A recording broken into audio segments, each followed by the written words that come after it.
Good morning all. We have already discussed Gauss law. So Gauss law, what is Gauss law? Gauss law states that the electric flux through any closed surface is equal to the charge enclosed by that surface. That is Gauss law. So what is Gauss law? Gauss law states that the electric flux through any closed surface, electric flux means psi. Electric flux psi through any closed surface is equal to the charge enclosed by that surface. So mathematically we can write it as electric flux through any closed surface, that is denoted by the letter psi.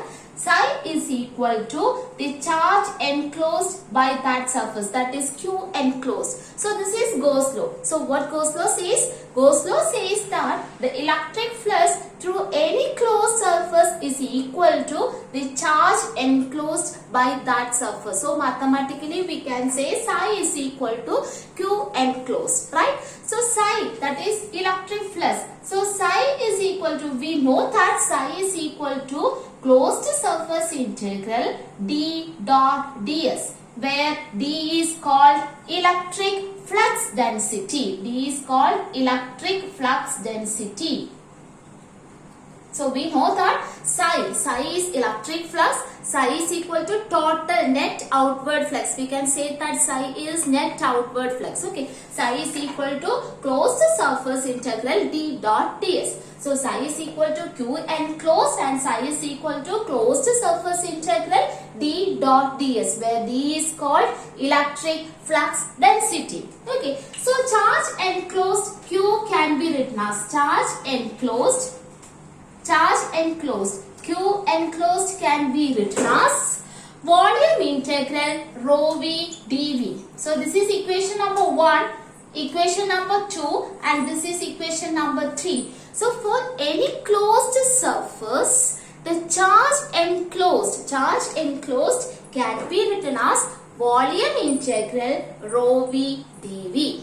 Okay, so for any closed surface, charge enclosed can be written as volume integral rho v dv. That is equation number 3. So we can write, see, equation number 1 and 3. Q enclosed is equal to psi and Q enclosed is equal to volume integral rho v dv. So from equation 1 and 3, from equation 1 and 3, we can write psi is equal to volume integral rho v dv. That is equation number 4. So from equation 1 and 3, we can write psi is equal to volume integral rho v dv. So now see equation number 2 and 4. From equation number 2 and 4, from 2 and 4, equate right hand side. RHS left hand side is psi. So left hand side is equal. So we can equate RHS also. From equation 2 and 4, we can write closed surface integral d dot ds is equal to volume integral rho v dv. This is equation number 5. Important equation, and this equation is called Maxwell's first equation in integral form. That is, so closed surface integral d dot ds is equal to volume integral rho v dv. This equation number 5 is known as Maxwell's first equation in integral form. So this is called Maxwell's first equation. Maxwell's first equation in integral form. Okay, so closed surface integral d dot ds is equal to volume integral rho v dv. This equation number 5 is known as Maxwell's first equation in integral form. Okay. So in equation number 5, see left hand side, closed surface integral d dot ds. So in this equation, we can apply divergence theorem in LHS. So what divergence theorem says? Divergence theorem says that total flux through any closed surface, or net outward flux through any closed surface is equal to volume integral of divergence of that vector. So divergence theorem says that, what divergence theorem says that, divergence theorem says that closed surface integral A dot ds is equal to volume integral del dot A into dv. So this is divergence theorem.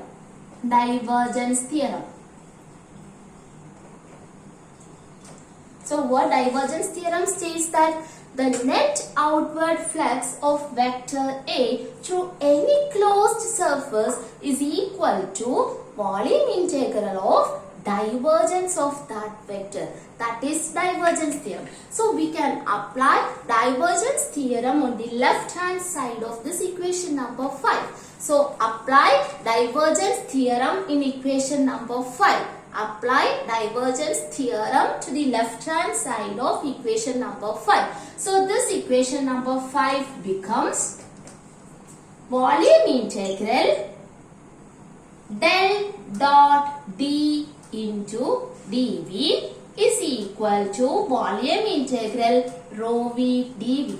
So apply divergence theorem to the left hand side. So left hand side becomes volume integral del dot d into dv. See, in the left hand side and the right hand side, same volume integral and dv. So this equation becomes del dot d is equal to rho v. So this is called Maxwell's first equation in point form. Maxwell's first equation in point form. Very important equation, point form. So this is Maxwell's first equation in integral form. Integral form is closed surface integral d dot ds is equal to volume integral rho v dv. That is Maxwell's equation in integral form. So finally we got del dot d is equal to rho v. How we got this equation? By applying divergence theorem to the left hand side of equation number 5. Then finally we got del dot d is equal to rho v. That is volume charge density is equal to divergence of electric flux density. That is del dot d is equal to rho v. And this is known as Maxwell's first equation in point form. This is in point form and it is in integral form. So this is the Gauss law. So next we are going to see what are the applications of Gauss law. Okay.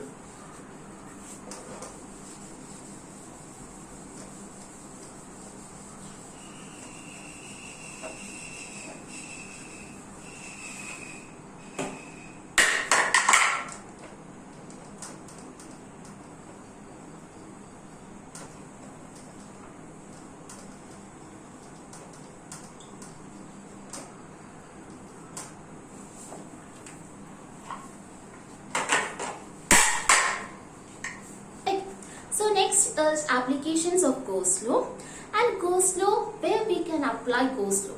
Okay, that is the first question.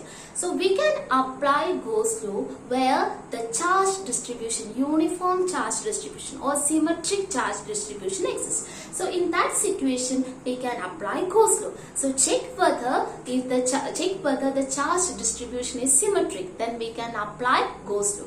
So next we are going to discuss about applications of Gauss law, and where we can apply Gauss law means if there is symmetric charge distribution exists, then we can apply Gauss law. Understood? And in such cases, what we are going to do is, first step is, if for example, for any surface we need to find the electric flux density at any point. So in that situation, we need to check whether the uniform charge distribution exists. If uniform charge distribution or if symmetric charge distribution exists, then construct a closed surface. That closed surface is called Gaussian surface. Okay. So first step, check whether uniform charge distribution exists. Second step, if it exists, then construct a closed surface. That closed surface is called Gaussian surface. And the third step is, select D, that is electric flux density, which is always normal to the surface. Okay, so these are the three steps. First step, check whether uniform or symmetric charge distribution exists, and second step, if it exists, then construct a closed surface. That closed surface is called Gaussian surface, and the third step, electric flux density is always normal to the surface. So these are the 3 points. So in third point, I am saying that electric flux density is always normal to the surface. So for example, this book is our surface. Okay, this is our surface.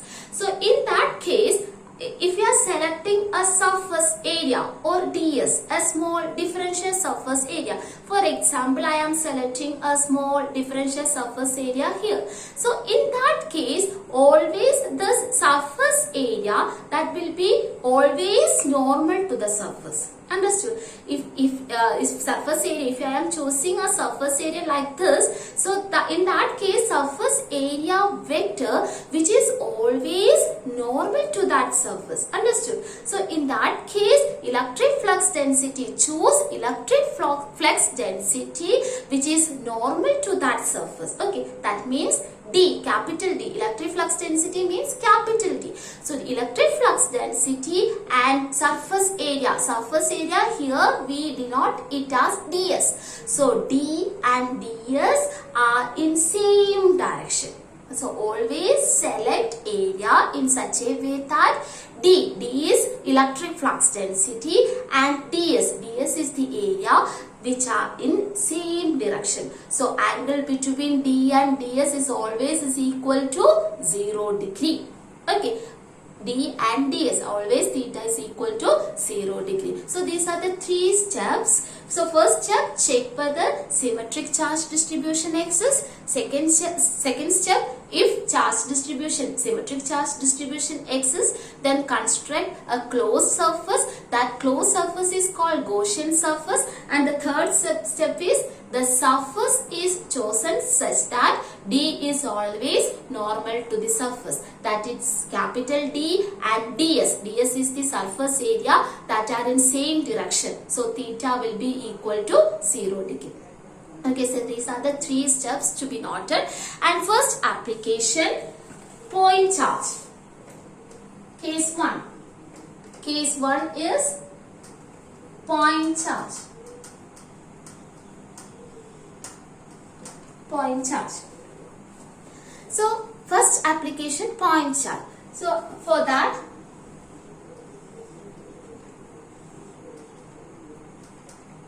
x, y and z. Okay, x, y and z. X axis, y axis and z axis. Assume that a point charge is located in the origin. Okay, assume that point charge q which is located at the origin. Okay, so first case, point charge. So first assume that a point charge q is located at the origin. Understood? And the second step is construct a closed surface. Construct a closed surface, that is called Gaussian surface. So construct a mathematically closed surface. That is the second step. Construct a mathematically closed surface. So first step, assume that a point charge Q is located at the origin, that is Q. Then second step, construct a mathematically closed surface and which is called Gaussian surface. So this is called Gaussian surface.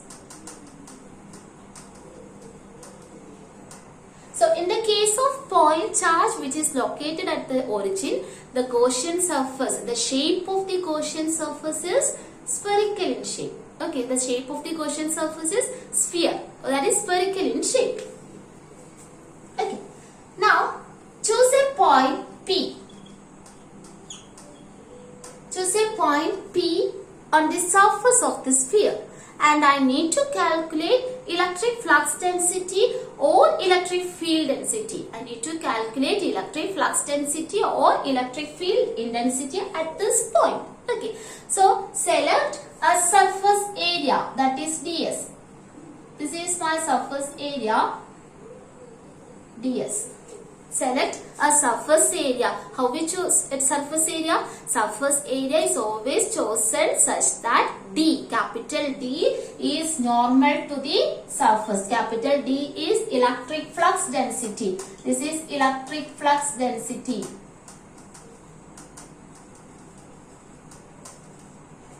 Okay, electric flux density. And this is radius of the sphere. R is the radius of the sphere. R is the radius of the sphere. And this is our electric flux density vector, that is D. So D and ds are in, ds is in this direction. So D and ds is in same direction. So theta will be equal to 0 degree. So first step, point charge in the case. Point charge in the case a point charge, suppose a point charge Q is located at the origin. Then second step, construct a mathematically closed surface which is called Gaussian surface. So in this case, the Gaussian surface is spherical in shape. Okay. Then we need to find electric flux density D or electric field intensity capital E on the surface of this point. That is, let P be a point. So we need to calculate electric flux density or field intensity at that point. And R be the radius vector. R be the radius vector, and select a surface, select a differential surface area ds in such a way that D is always normal to that surface. So in this case, ds vector and D is in same direction. So theta is equal to 0 degree. Okay.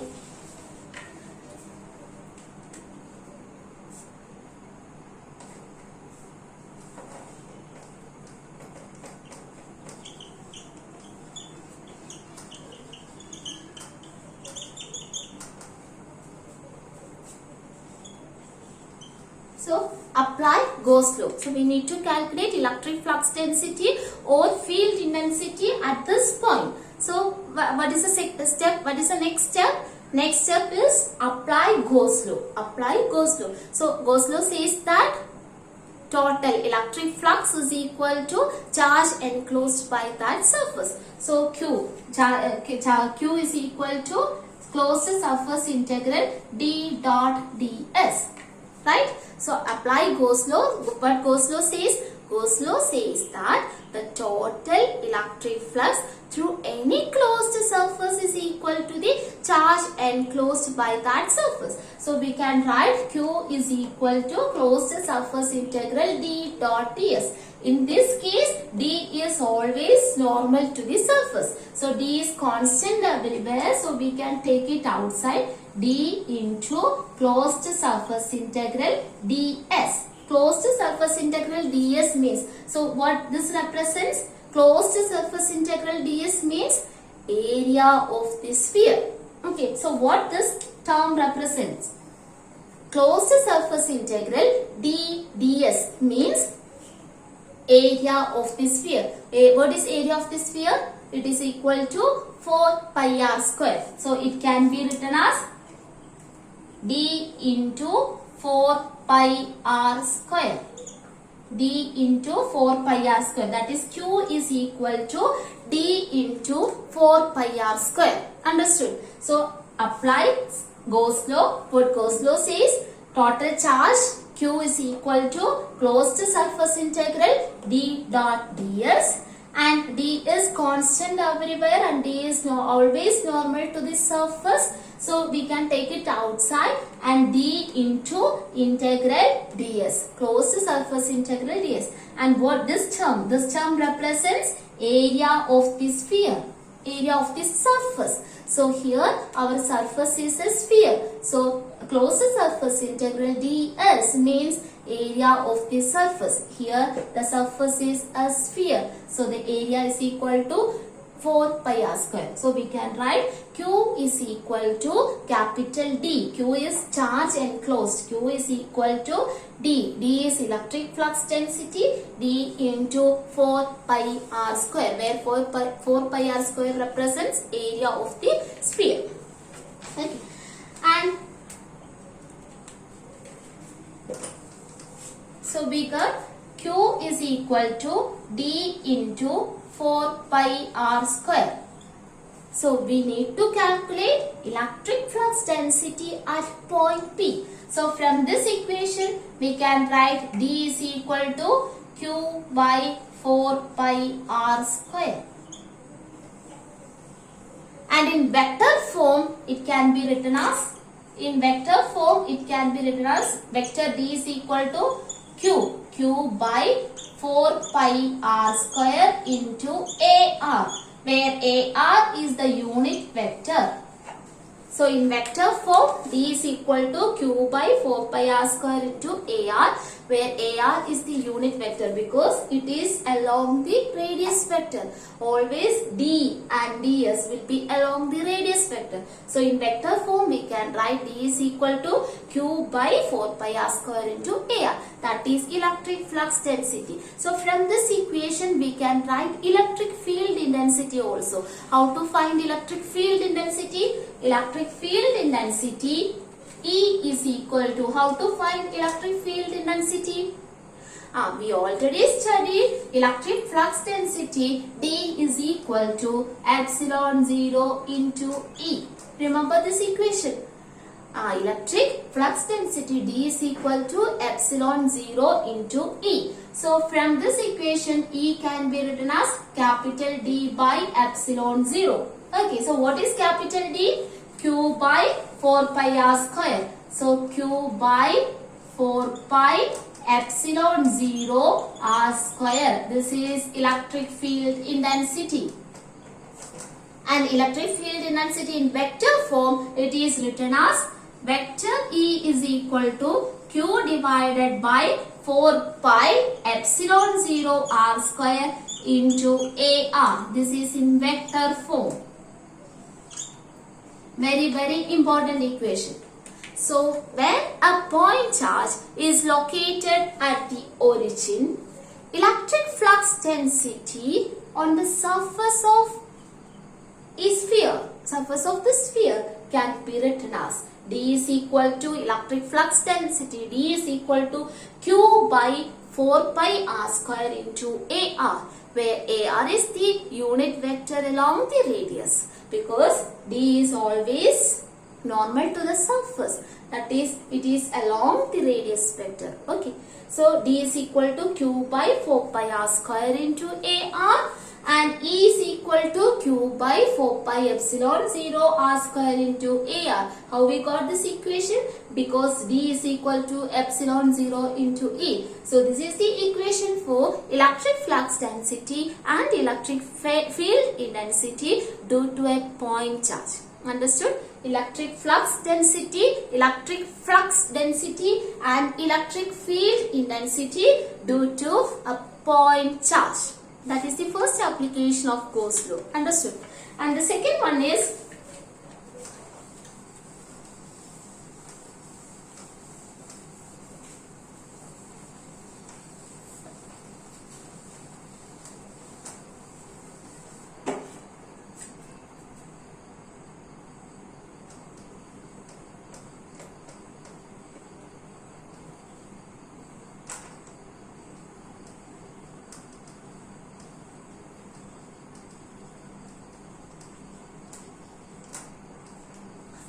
infinite line charge.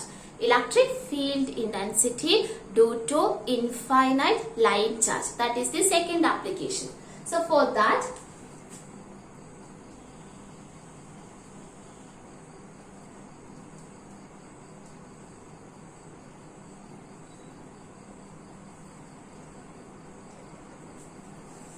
consider an infinite line charge. Okay, so for that, consider an infinite line charge. So what is the second step? So assume that symmetric charge distribution exists here.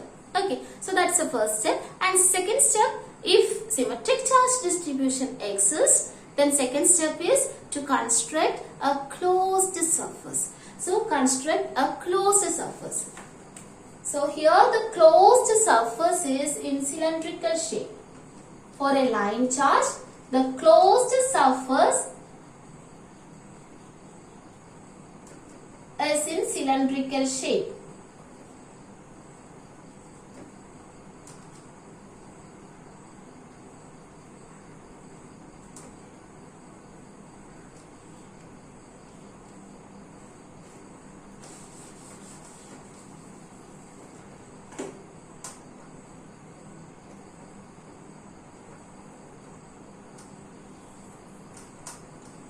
Z axis. This is Z axis.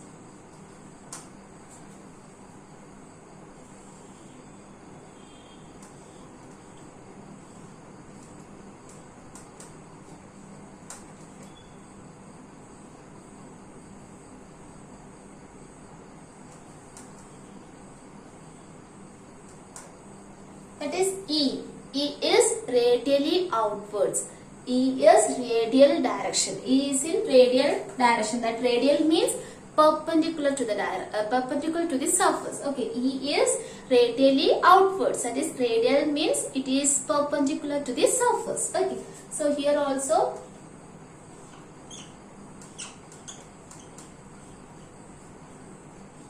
okay. So for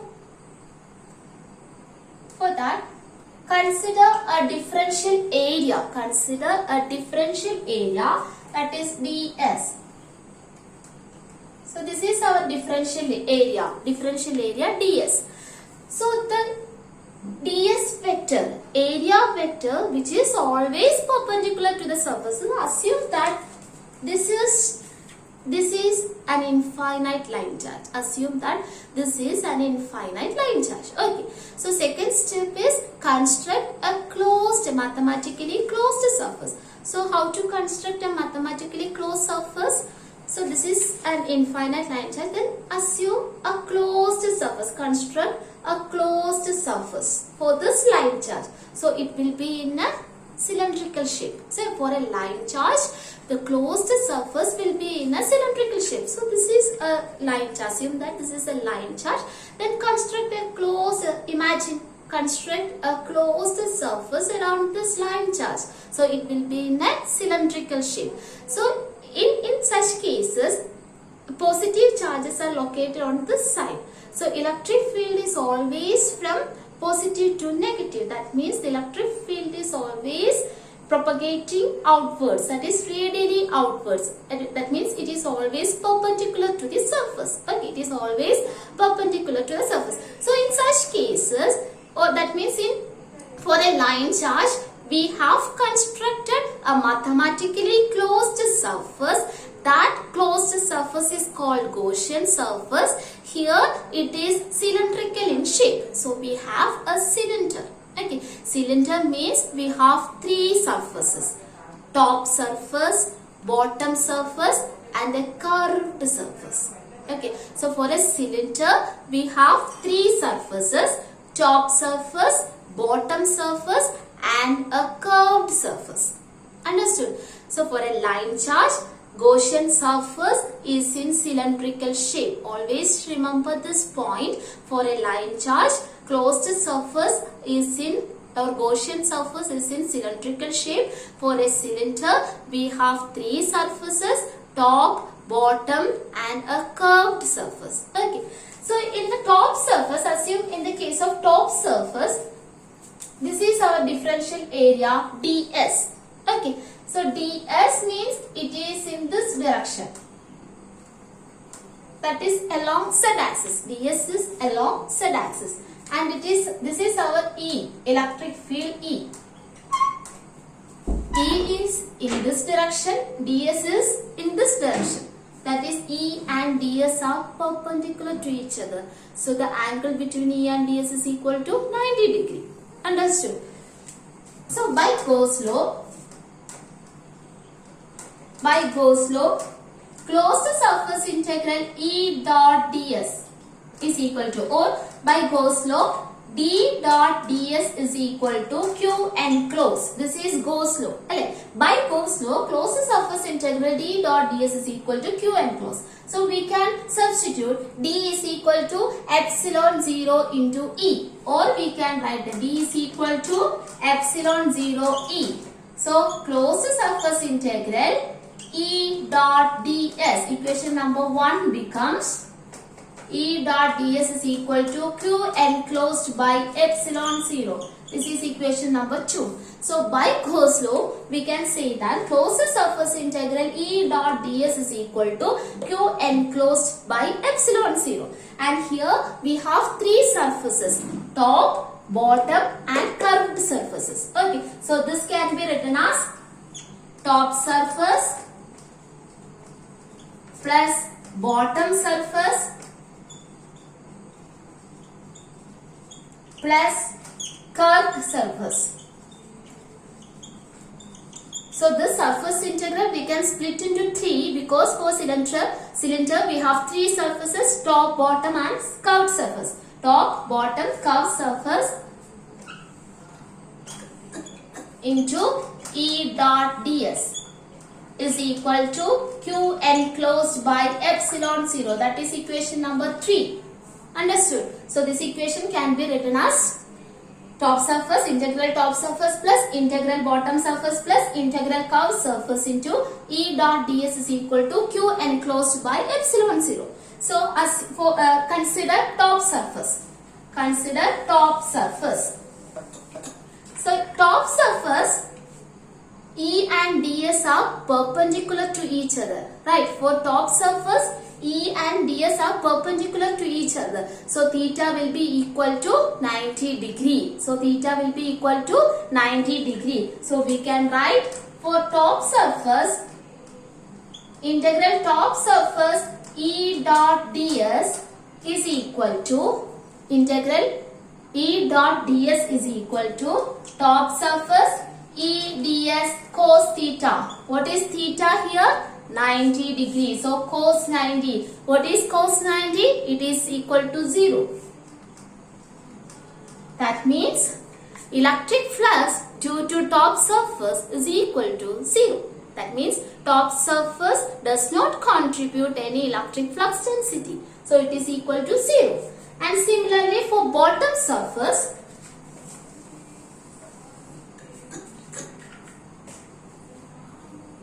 for bottom surface also consider a differential area ds.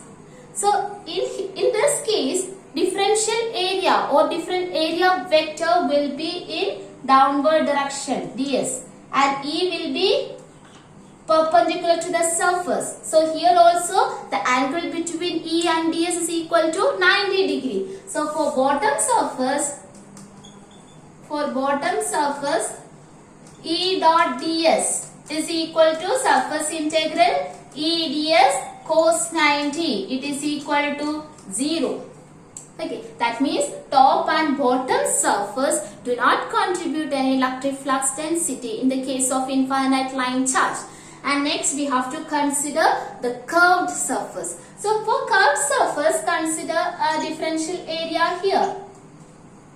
So ds in this direction, and electric field is always from positive to negative. That is, E is in this direction.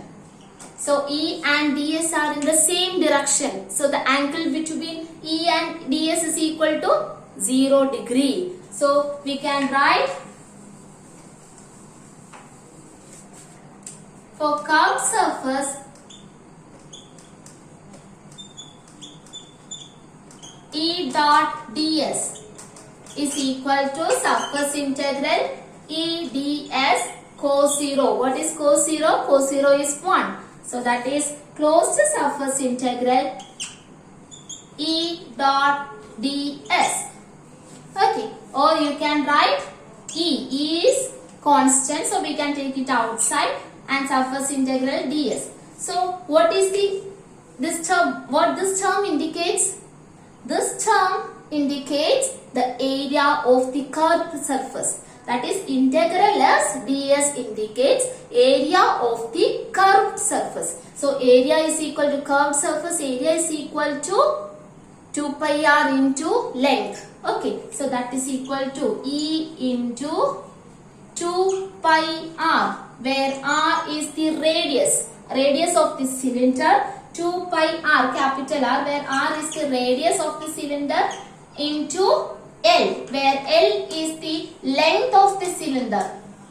L is the length of the cylinder and r is the radius of the cylinder. So E into integral ds represents area of the curved surface, and area of the curved surface is length into breadth. So for a curved surface, length is equal to 2 pi r into L. 2 pi r into L, where capital R represents radius of the cylinder and L represents length. So for a curved surface, area E dot ds is equal to E into 2 pi r into L. E dot ds. Equation number 3, I think. Equation number 4. Equation number 4. Okay. So E into 2 pi r into L. And substitute 4 in equation number 3. Substitute 4 in 3. Substitute 4 in 3. So we got E into 2 pi r into L is equal to Q enclosed by epsilon 0. That is equation number 5. Substitute 4 in 3. Substitute 4 in 3. So we got E into 2 pi r L equal to Q enclosed by epsilon 0. And next we need to find total charge enclosed by the surface. Next we need to find total charge enclosed by the surface. So total charge enclosed by the surface, Q enclosed. For a line charge, how to find total charge enclosed by the surface? We already discussed this situation. For a line charge, total charge can be written as line integral rho L dl. Rho L dl, where rho L represents line charge density, that is constant. So we can take it outside, dl. Okay, so this is integral, line integral dl represents length of the cylinder. So here length is capital L. So we can write it as rho L into L. So Q enclosed is rho L into L, where L is the length of the cylinder. Equation number 6. Substitute 6 in 5. Substitute 6 in 5. So E into 2 pi r L is equal to rho L into L by epsilon 0. L cancel and therefore E is equal to rho L by 2 pi epsilon 0 r. E is equal to electric field intensity rho L by 2 pi epsilon 0 r. In vector form, it can be written as E is equal to rho L by 2 pi epsilon 0 r into AR, where AR is the unit vector. AR is the unit vector along radius. So E is equal to rho L by 2 pi epsilon 0 r into air, that is electric field intensity. Then how to find electric flux density? Electric flux density D is equal to this is equation number 7. So from 7 D is equal to what is D? D is equal to epsilon 0 into E. So therefore D can be written as rho L by 2 pi r into AR. D is equal to rho L by 2 pi r into AR, that is electric flux density, and this is electric field intensity. Understood? So this is electric field intensity and flux density due to infinite line charge. Okay, so that is the second application of Gauss law.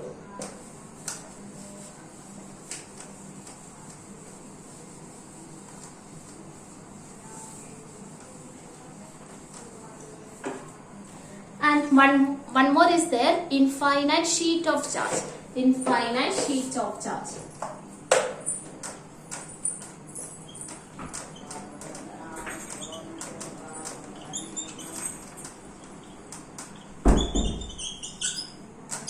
Infinite sheet of charge.